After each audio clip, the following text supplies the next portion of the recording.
नमस्कार साथियों, स्वागत है आप सभी का आपके अपने इस YouTube चैनल पर।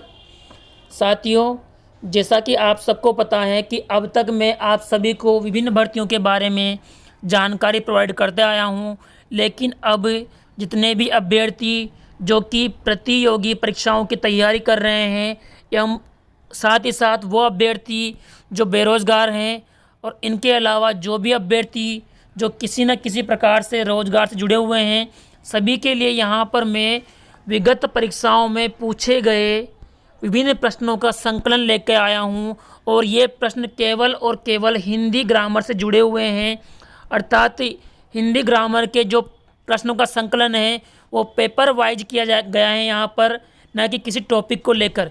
तो यहाँ पर मैं प्रतिदिन 10 प्रश्नों का संकलन लेकर आऊँगा और उसके माध्यम से उन प्रश्नों के बारे में उनके सही उत्तर एवं उसके बाद उस प्रश्न से जुड़ी हुई संपूर्ण व्याख्या मैं करूँगा। तो उससे आपकी जो तैयारी है वो और मजबूत हो जाएगी।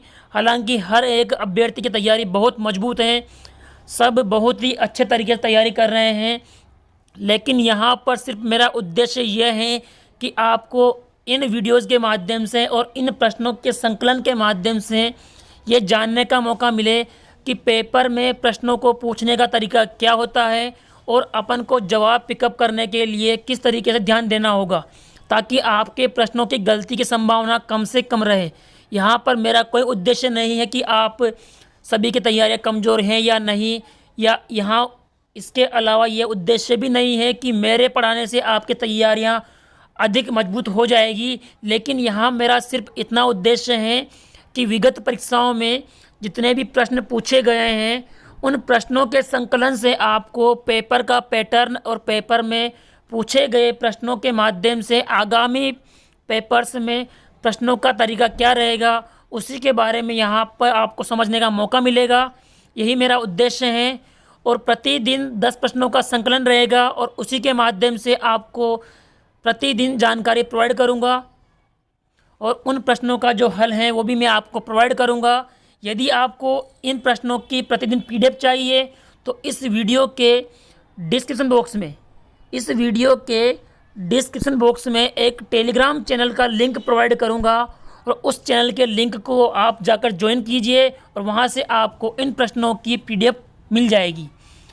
और यदि आपको इस वीडियो को पूरा देखने के बाद अगर वीडियो अच्छा लगता है तो अधिक से अधिक दोस्तों तक शेयर कीजिए और अधिक दोस्तों को यहाँ पर जोड़ने का प्रयास कीजिए, ताकि सभी अभ्यर्थी जो भी तैयारी कर रहे हैं उनको पुराने पेपरों का संकलन एवं विगत परीक्षाओं में पूछे गए प्रश्नों की जो तैयारी है उसको जानने का मौका मिले।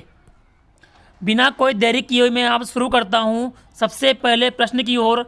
और उससे पहले मैं आपको ये जानकारी प्रोवाइड कर दूं कि ये प्रश्न जो पूछे गए थे ये पटवार भर्ती मुख्य परीक्षा 2016 पटवार भर्ती मुख्य परीक्षा, जबकि पटवार का एग्ज़ाम प्री व मेंस के रूप में आयोजित किया गया था, उस भर्ती में पूछे गए मुख्य परीक्षा के प्रश्न हैं। तो यहाँ पर बिना कोई देरी किए सबसे पहला प्रश्न आपके सामने ये है। देखिए यहाँ पर हाथी का पर्यायवाची शब्द नहीं है।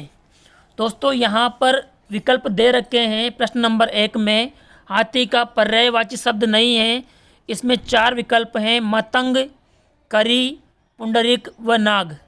अब आपको यहाँ समझ में आ रहा होगा, हालांकि बहुत इजी प्रश्न है, कोई त्रुटि नहीं करेगा इसमें, लेकिन फिर भी मैं आपको बता दूं कि मतंग हाथी का पर्यायवाची है, करी हाथी का पर्यायवाची है, नाग हाथी का पर्यायवाची है।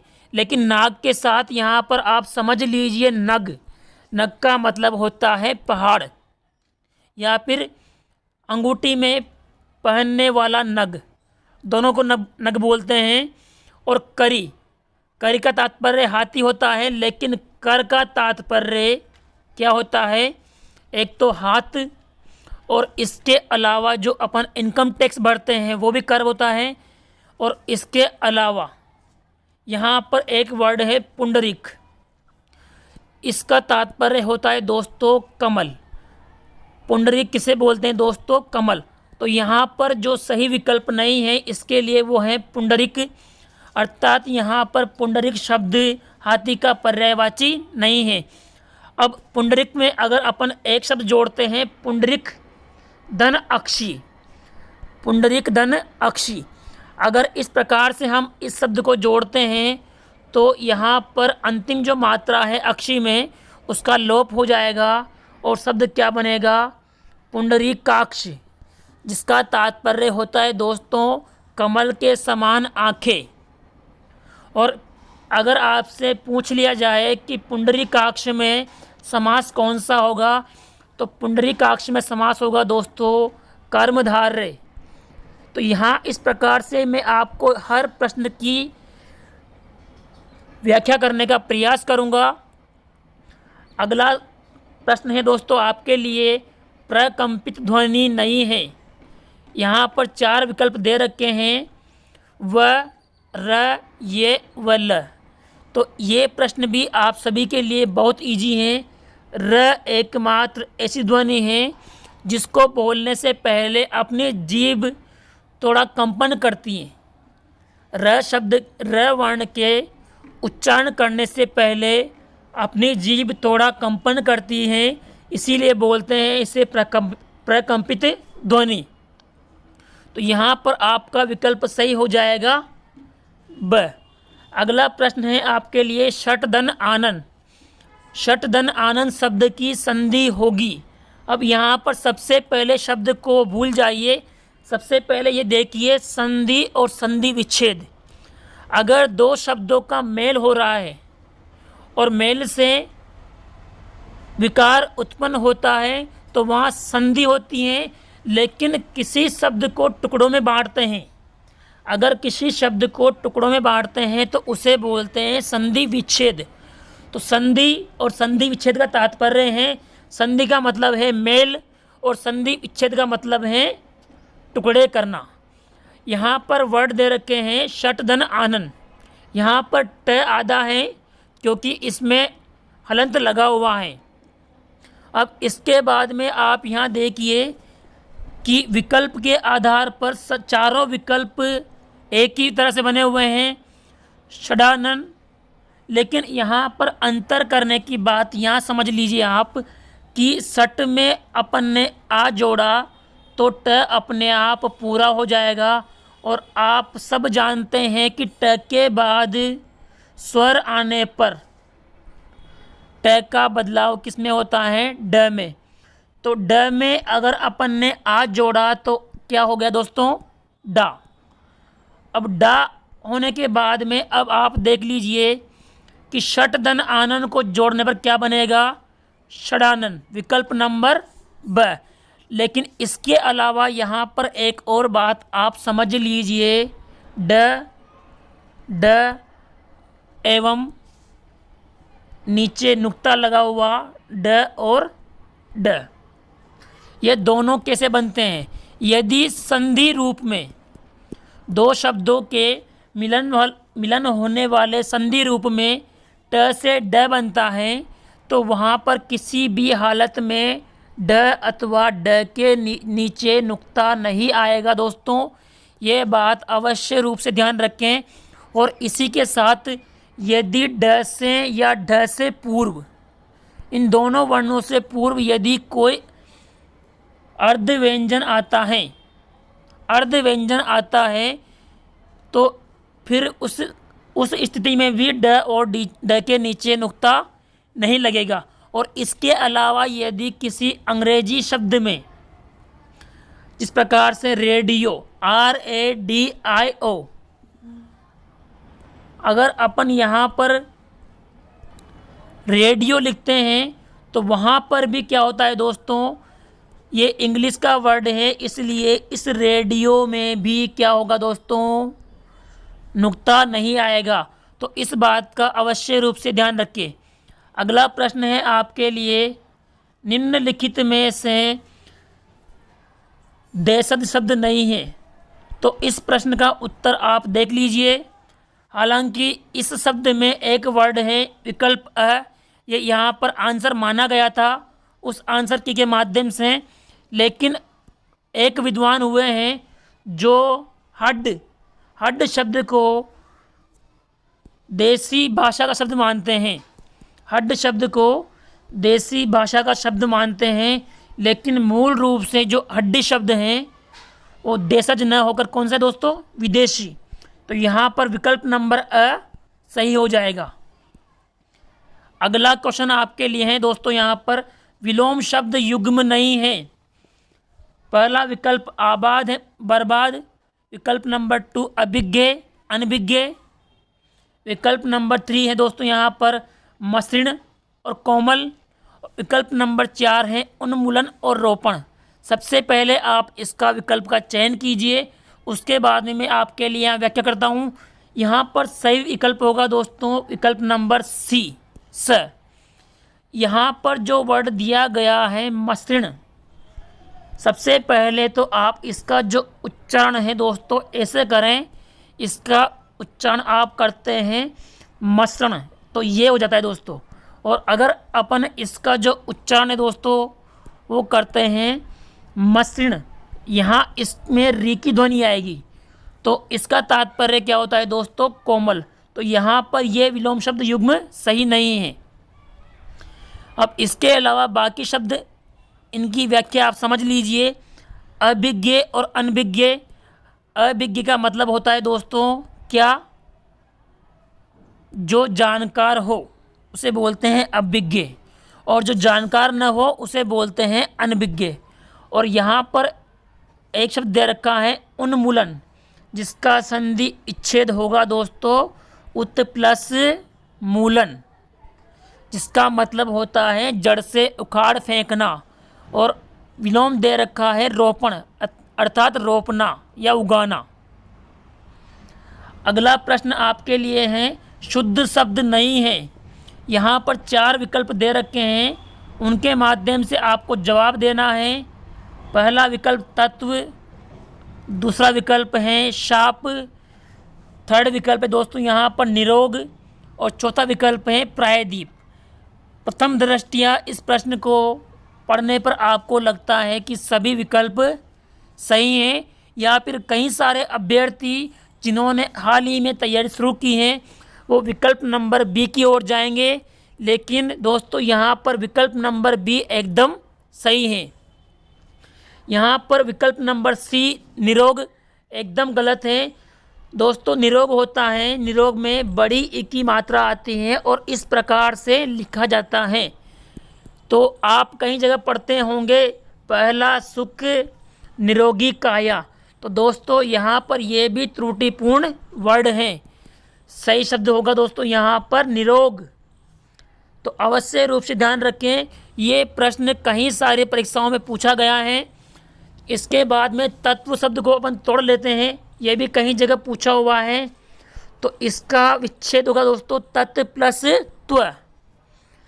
तो यहाँ पर पीछे कोई स्वर नहीं आ रहा है, तो त सीधा अपने आप जाके मिल जाएगा और शब्द क्या बन जाएगा दोस्तों, तत्व।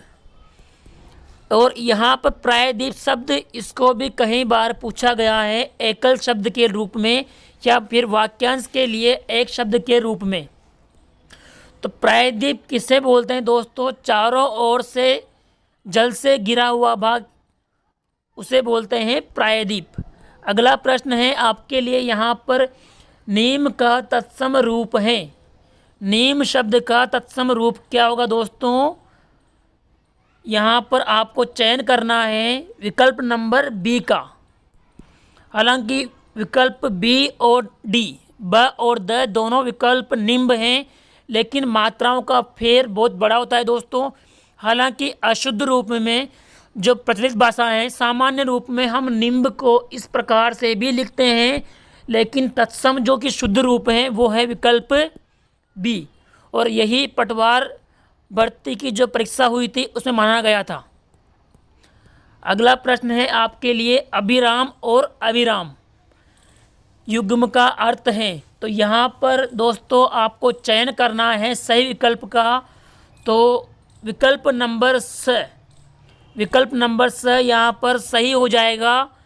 अभिराम का मतलब होता है दोस्तों सुंदर, और अविराम का मतलब होता है बिना रुके अर्थात लगातार। अब यहाँ पर आप इन दोनों शब्दों की भी व्याख्या कर लेते हैं। अभिराम शब्द बना कैसे दोस्तों? राम शब्द में अभी विपसर्ग जोड़ा गया है। राम शब्द में अभी उपसर्ग जोड़ा गया है। और यहाँ पर विराम शब्द में अ उपसर्ग जोड़ा गया है। और इसकी अगर और व्याख्या करना चाहो आप तो अ धन वी धन राम, इस प्रकार से इसकी पूर्ण व्याख्या होगी। लेकिन हमें शब्दों के अर्थ को भी ध्यान देना है, तो यहाँ पर अ धन विराम यही इसकी व्याख्या होगी। अगला प्रश्न है आपके सामने, प्रश्न नंबर 9। किस शब्द में सभी व्यंजन स्वर युक्त हैं? बहुत अच्छा क्वेश्चन है दोस्तों। और प्रथम दृष्टया इस प्रश्न को देखने के बाद कई सारे अभ्यर्थी चौकन्ना हो जाएंगे। तो यहाँ पर सबसे पहले आपको अच्छे तरीके से सभी स्वर और व्यंजन का ज्ञान होना चाहिए। और वर्ण विश्लेषण ये आपके लिए यहाँ पर बहुत ही महत्वपूर्ण होगा दोस्तों। यहाँ पर वर्णों को तोड़ना और जोड़ना आपको आना चाहिए, तभी आप इसकी व्याख्या कर पाएंगे। तो यहाँ पर विकल्प द सही है, ये आपके लिए सामान्य रूप से आंसर है। लेकिन आंसर के बाद अब आप समझ लीजिए कैसे हैं। पृथ्वी, यहाँ पर प आधा है, इसमें री लगा हुआ है, लेकिन यहाँ बोला है सभी व्यंजन स्वर युक्त हैं। तो यहाँ पर प में तो स्वर लगा हुआ है, लेकिन थ भी आधा है और थ के बाद स्वर नहीं लगा हुआ है, डायरेक्ट व्यंजन आया है। तो यहाँ पर यह विकल्प नहीं होगा। उसी प्रकार से यहाँ पर प आधा है, र पूरा है, लेकिन र में से अपन अ निकालते हैं। तो र में तो स्वर लगा हुआ है, लेकिन प में स्वर नहीं है। तो यहाँ पर यह विकल्प भी सही नहीं होगा। अगला विकल्प है पार्थ। यहाँ पर प को अपन अलग करते हैं तो आ निकलता है। तो प में आपको स्वर दिखाई दे रहा है, लेकिन यहाँ पर थ से पहले क्या आ रहा है दोस्तों? र। किसी भी वर्ण के ऊपर र लगा हुआ है तो वो र आधा होता है। और अगर र नीचे लगा हुआ है, जिस प्रकार से ट में र लगाते हैं, तो यहाँ पर क्या होता है? पहले ट को आधा करते हैं और फिर र लगाते हैं। उसी प्रकार से आता है प्र, ये र पूरा होता है। लेकिन अगर र ऊपर लगा हुआ है तो वो र आधा होता है। तो ये र थ से आगे आ रहा है, तो इस र में भी स्वर नहीं है। तो इन तीनों विकल्पों के आधार पर समझ में आता है कि यहाँ पर प में री लगा हुआ है और थ में आ लगा हुआ है। तो यहाँ पर विकल्प नंबर 4 सही हो जाएगा। अगला विकल्प है आपके लिए सर्वनाम का प्रकार नहीं है। आप सभी को पता होना चाहिए दोस्तों, निम्नलिखित में से कौन सा शब्द सर्वनाम का प्रकार नहीं है? तो प्रश्नवाचक, निजवाचक, गुणवाचक और पुरुषवाचक। यहाँ पर विकल्प नंबर 2 हो जाएगा दोस्तों। क्या हो जाएगा? गुणवाचक सर्वनाम नहीं होता दोस्तों। क्या होता है? गुणवाचक होता है एडजेक्टिव। गुणवाचक क्या होता है दोस्तों? एडजेक्टिव होता है। तो यहाँ पर 3 तो सर्वनाम के प्रकार हैं, लेकिन विकल्प नंबर ब सर्वनाम का प्रकार नहीं है। दोस्तों यहाँ पर आज के 10 प्रश्न पूरे हुए। और अगले पेपर में भी या अगले वीडियो में भी आपके लिए मैं इसी प्रकार से पटवार भर्ती मेंस में पूछे गए 10 अलग प्रश्नों का संकलन लेके आऊँगा। यदि आपको ये वीडियो अच्छा लगा हो तो इस वीडियो को लाइक कीजिए, शेयर कीजिए और अपने सभी मित्रों तक इस वीडियो को पहुंचाइए, ताकि अधिक से अधिक दोस्त यहां पर जुड़ सके और उन्हें भी इस प्रकार से प्रश्नों को हल करने का मौका मिल पाए। दोस्तों धन्यवाद।